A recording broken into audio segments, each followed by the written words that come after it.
Welcome back to Tech Talk. This is Jay Mooney. Again, here with today, Thursday, 6/6/12 p.m., episode 4. I'm super excited to be back with you guys on today. So today our question is coming all the way from Winston-Salem, North Carolina, from Miss Amber Shields. And it is as follows. Why is it that in the matters of church and family, we are not honest about being offended and hurt? We don't say anything about it for years, and oftentimes through the years, forgiveness and healing never ever take place. All right, so that's the question. So I kind of brought it in, and we're just going to talk about unresolved family and church issues today on episode 4. Again, thank you for being with us, and we're going to jump right into it. All right, so I think the first issue that we have to look at has to do with communication. And I think we undermine the importance of communication because we don't understand the facets of communication and how it works. And I think that in situations like this, the number one issue is communication barriers. I think that what we master, and I'm going to be dealing with church and family in this, because for some of us, these two are intertwined. For some of us, they are separate. But I think in both situations, the resolution is the same. All right. And so when we look at communication, I think what happens a lot of times is what professional communicators call communication bravado. And it's simply defined as one person communicates and thinks the way they communicate is effective, and the other person that receives the message feels the opposite. And a lot of times that is the case. That's the case that sometimes the way we communicate and the way we say things, we may or may not have gotten across effectively the message that was intended. Or let me say it this way. How easy is it to say something and it be taken the wrong way? Like today when you see posts on social media, or when you hear messages maybe that come across in church, or when maybe you receive text message, how difficult is it to maybe all the time understand the tone or the intent that was sent behind the message? And so I think what we have to do is the reason that we have so many issues in the family and in the church is because we have not learned to master the hard conversations. And by that, we have not learned and mastered having those conversations that make us uncomfortable. Like, for an example, if and we know that a lot of issues that people are dealing with in life, they usually originate in the home. They usually come from childhood issues, whether it's daddy issues, mama issues, whether it was abandonment, rejection, whether it dealt with maybe a family member inappropriately touching a child, or touching you as a child, and then going on in life and then being covered up and being swept under the rug or not properly dealt with. And then we become adults and we have these unresolved issues that just spring forth out in our life in a variety of ways. So we try to go on in life and we try to enter into successful relationships in business and in our personal lives. And we have these issues underneath. We have these troubled waters, is what I call them, underneath, that have not been calmed. And most of all, we haven't learned how to communicate. We haven't learned how to sit down and have a conversation the conversation is entered properly, the conversation is carried out properly, and the conversation is exited properly. And so when we look at issues that happen in the family, a lot of times they spill over in the church.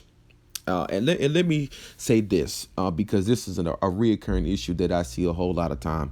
A lot of times in church, we see pastors and leaders who are in ministry and their children are somewhere wilding out. And then what's happening is now that the kids have taken on this connotation of, oh, well, church kids are the worst kids in the world. Let me just offer a bit of advice. The reason most of the time that this situation is at hand is because there is a lack of communication and there are unresolved issues. All right. There's a lot of stuff that as a leader, and this is for leaders around the world, and this is coming from being a PK.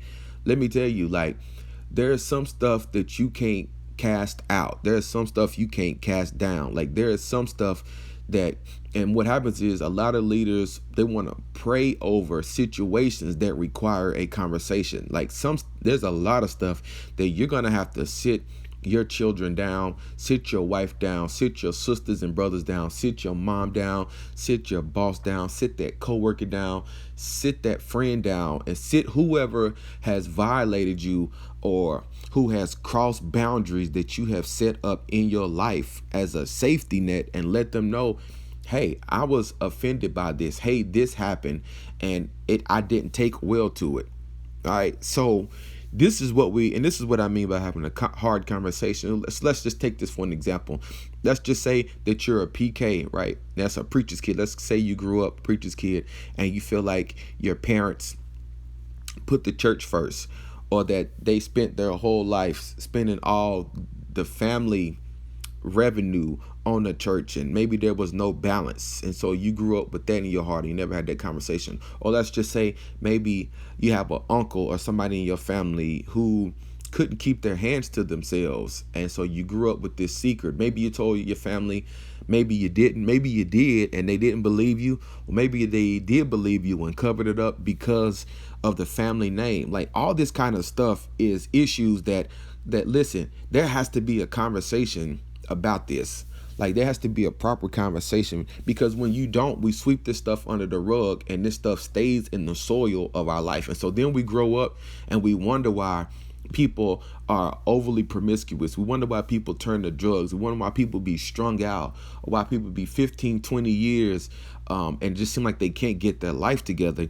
It's because there's an issue, there is something in their life that has gone unresolved.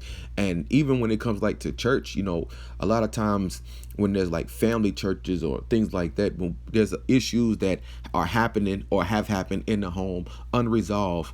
And listen, we can't pray and cast out demons and stuff like this. This stuff requires a conversation. And the reason is because if you are listening to this and you are a leader, you are a minister of the gospel, or you just attend church, whatever the case is, and you have children, understand this. The easiest way for the promise, and that promise is that we find out in Acts 2 that says that the promise is unto you and to your children. All right, that's automatic insurance.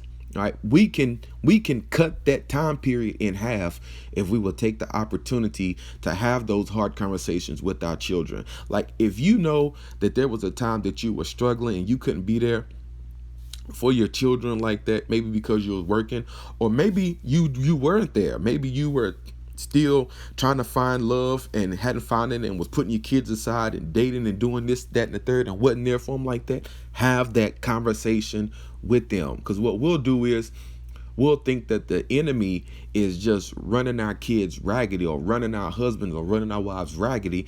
And what it is, there's a barrier in the way. There's an issue. There's a conversation that needs to be had because there's a fault in the way. All right. Preachers, leaders, pastors, bishops, the reason your children most of the time are in the situation that they're in a place of rebellion, is because there are issues that happen in a home that are unresolved. You can't cast those demons out. All right. You can't cast out something that must be uprooted in a conversation. I'm a living witness to this.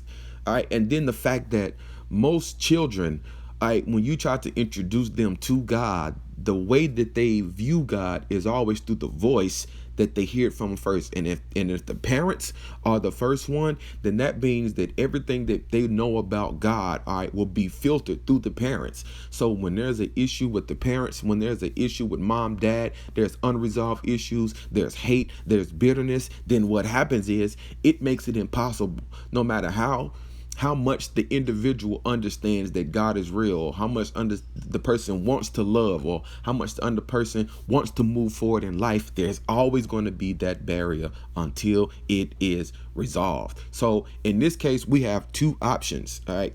We know that the end result has to be a hard conversation. It has to be communication. Somebody has to sit somebody down, sit the family down, sit your children down, sit your wife down, sit your husband down, and say, hey, this is where we are. And we have to do it without anger. We have to do it where we can be effective in the conversation. All right. And so we're going to even talk about some steps in just a second with that. But I'm telling you, you cannot cast out what you have not uprooted in conversation. Even in the mode of deliverance, every learned deliverance minister understands how powerful communication is, because everything we decree is done through communication. It's done with authority. It's intentional. And so our conversations regarding our families have to be intentional. We can't keep sweeping stuff on the rug and expecting time. Time makes things worse. All right, because these seeds of hate, these seeds of resentment and unforgiveness that are buried in the soil of our heart, the longer they sit, the more that they grow. All right, and so they grow into these trees, and then instead of being able to simply uproot a seed, now we have to cut down these huge oak trees in our life with all these branches bearing all this kind of fruit that we don't want. All right, so let's look at some very, very practical scriptures that I think are important. Again, we can't cast out what we must uproot. All right, there must be a hard conversation. We must get rid of the communication barriers. We must take down pride. Pride is what causes people not to have those important conversations. All right, that is the root issue. All right, we've got to have these important conversations. We as individuals, you listening to this right now, you've got to master having these conversations. You got to become great at being able to sit people down and let them know how you feel when you were offended, when you were hurt by something. And it's okay. It's okay. Those are hard conversations. You have that right. All right. You deserve to be respected. So we really have to, if we're gonna resolve unresolved family church issues and stop letting these things plague and follow the generations and destroy families and keep us apart and keep us from coming to family reunions and Thanksgiving dinners or being able to call and we be mad about stuff for years and years on end, and then when our family members die, then we want to show up at the funeral and pay respects to people that we ain't talked to in years. Have you ever noticed that at funerals that people show up, like if the person died and they were sick, we got people that show up at the family house or at the funeral that didn't even come visit while the person was sick. Like, that's just some weird stuff. All right. So you don't want to be that person. All right. Just master comments, get some practice. That's what I say. And we're going to talk about how to do that. All right. Let me just touch on this, because when situations go unresolved, all right, internally, the heart deals with it. All right. Whatever's in your heart is in your life. Whatever's in your heart is in your life. All right. That's important. So let's just talk about Psalms 32:3 says, when I kept silence, it says, my bones waxed old. Listen, silence, all right, will cause your body to wax old. It will cause your bones to wax old. And it literally means to speed up the process of dying. All right, so this is another reason why keeping silence, keeping secrets, all right, keeping communication barriers up is dangerous to you. All right, even Job 20:11 speaks about how that the bones can be full of the sin of a person's youth. So again, Job 20:11, bones being full of the sin of a person's youth. All right.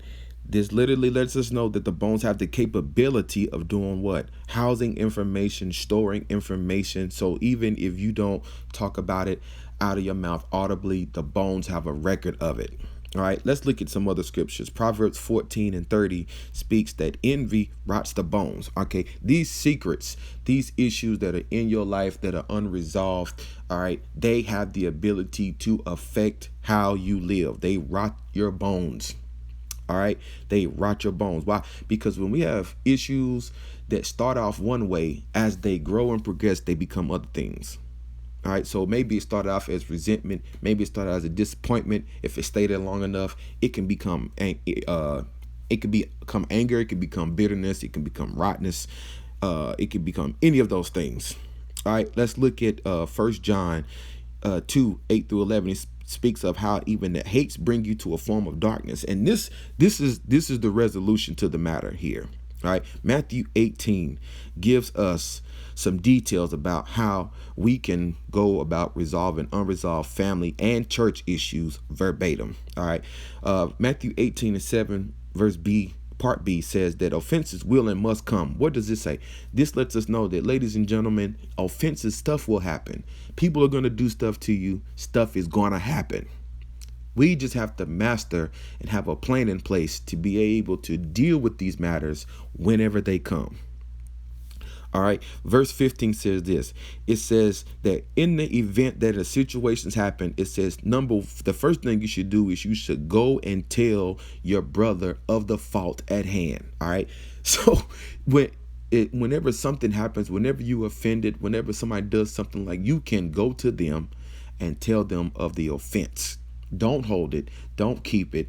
Don't let who that person is keep you from approaching them, or whatever the case. Don't let the lack of maybe the lack of maybe thinking about whether or not I'm going to be accepted deter you. Go to them. This is Jesus's first line of defense. He says, go to that person and tell them their fault. All right. If they accept you, then guess what? That reconciliation will happen. Things will get better. Our families can be put together. Our church families can be put back together. We could put these issues aside. All right. Let's just say that they don't. All right. Then verse 16 says, take one or two people with you. And in this case, it's talking about essentially a neutral parties. Take them with you. All right. To cover the fault, to stand as a witness, to establish everything. All right. So in this case, if the first didn't work, then the next time, take one or two people with you to resolve the issues, to listen as a neutral party, all right, to bring resolution, to stand as proof that there is an attempt, maybe to help leverage out the situation, bring a balance.